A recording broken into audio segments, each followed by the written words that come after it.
Bible in Galatians says, the blessing given to Abraham will come to us through Jesus Christ, but we must receive it by faith. Any promise that we want to receive, no matter how great, no matter how wonderful sounding, it can only be appropriated by our faith. How did Abraham receive those blessings? He triggered them by faith when, it says in verse 20, he gave Melchizedek a tithe of all. I mean, this is amazing. No one told him to do that. Nobody taught him about tithing.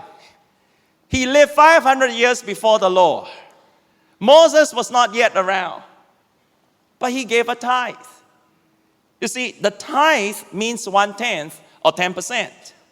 The tithe is the first 10% of your gross income, our salaries, our bonuses, our dividends, our commissions. Now, why is tithing important? There are three very important or powerful Bible reasons. Number one, tithing is for honor. Why do we tithe? It's for honor. When Abraham tithed, he acknowledged God is the source of every good and perfect gift. Everything he received. God, I honor you. I acknowledge you are my source. Now, Melchizedek just declared it was God who gave him the victory. For Abraham not to tithe, even though nobody told him to, for him not to do it is tantamount of denying that the victory came from God. It's as good as saying, oh no, God, it's not really you, it's me. It's my cleverness. It's how powerful my 318 men were trained. But tithing was a powerful way and still is a powerful way for us to honor God. In fact, Proverbs 3 and verse 9 to verse 10, it says, honor the Lord with your possessions and with the first fruits of all your increase. So your barns will be filled with plenty and your vats will overflow with new wine. You see, when you honor the Lord with the first fruits of all your increase, that's the Bible way of saying giving a tithe of all. It's the first fruits. It's your first love. It's giving the firstborn. See, tithing is first because it's the immediate honoring of God by faith for every first sign of His blessing.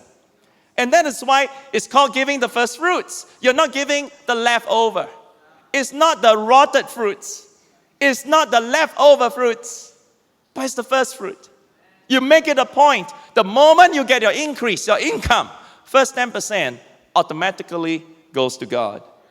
2 Chronicles 31 and verse 5. Why don't we all read this together so it's not just my voice? 2 Chronicles 31 and verse 5, starting now. As soon as the commandment was circulated, the children of Israel brought in abundance the first fruits of grain and wine, oil and honey, and all the produce of the field, and they brought in abundantly the tithe of everything.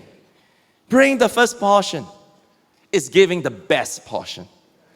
We are not giving God what nobody else wanted, what we have left over. By giving Him the 10%, we are symbolically telling God, God, everything I have is yours. By giving Him 10%, you are saying, God, all that I have actually belongs to you. I'll give you an example. In our church, we're very familiar with this scripture. Matthew 22, verse 37, 38. Jesus said to him, you shall love the Lord your God with all your heart, with all your soul, with all your mind. This is the first and great commandment. This is the first commandment. Is this numerically number one on the list because there are second, third, fourth? No. The first commandment means this is like the tithe of all the commandments. If you can obey this first commandment, loving God with everything you have, loving Him wholeheartedly, then you have no problem in keeping all the rest. This commandment is representative of every other commandment in the Bible.